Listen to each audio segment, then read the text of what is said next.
Hello everybody, my name is Leet and you're watching for the Leet unboxing video for the Fujifilm X100V.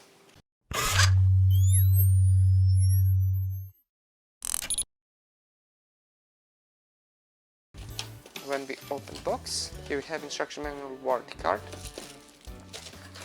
Then here we have a neck strap.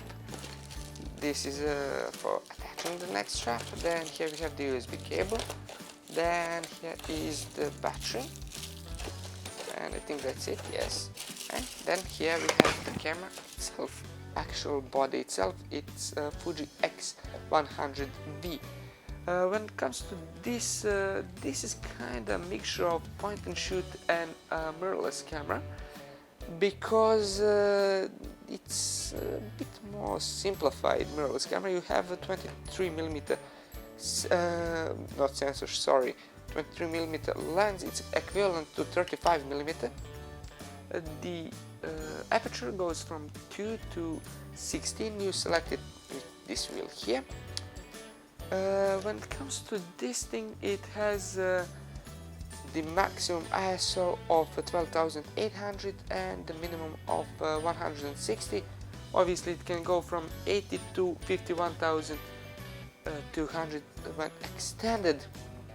You select ISO by moving this wheel upwards and then moving it. You have a small window here for the ISO.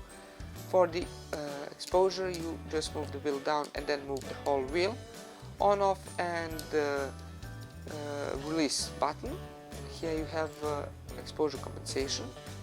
Here you have a couple other buttons, and obviously this thing has a tilty screen, which is very useful. Some people don't like it. I personally really prefer it. You have a small notch here, otherwise it's pretty much flush with the body itself, as you can see now. Here is the battery slot and a slot for the SD card. When it comes to the AF, it's just great, like all of the Fujis right now, so there's not really much point talking about it. When it comes to the viewfinder, you have electronic viewfinder and optical viewfinder. Obviously you can use the screen as well. When it comes to the frames per second, it's 11 frames per second or 20 with the electronic shutter, and when it comes to the video, it's 30 frames per second on 4K video.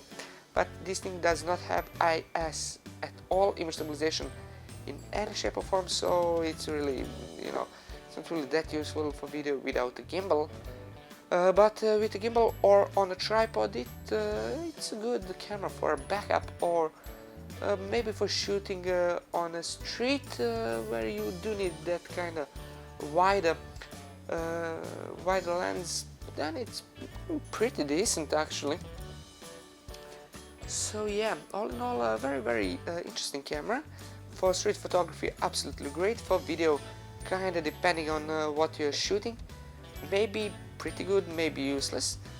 In general, very interesting, very niche market when it comes to this camera, but very interesting camera indeed. Also, in this camera we do have built-in Bluetooth and Wi-Fi, which is very useful and very important, in my personal opinion at least.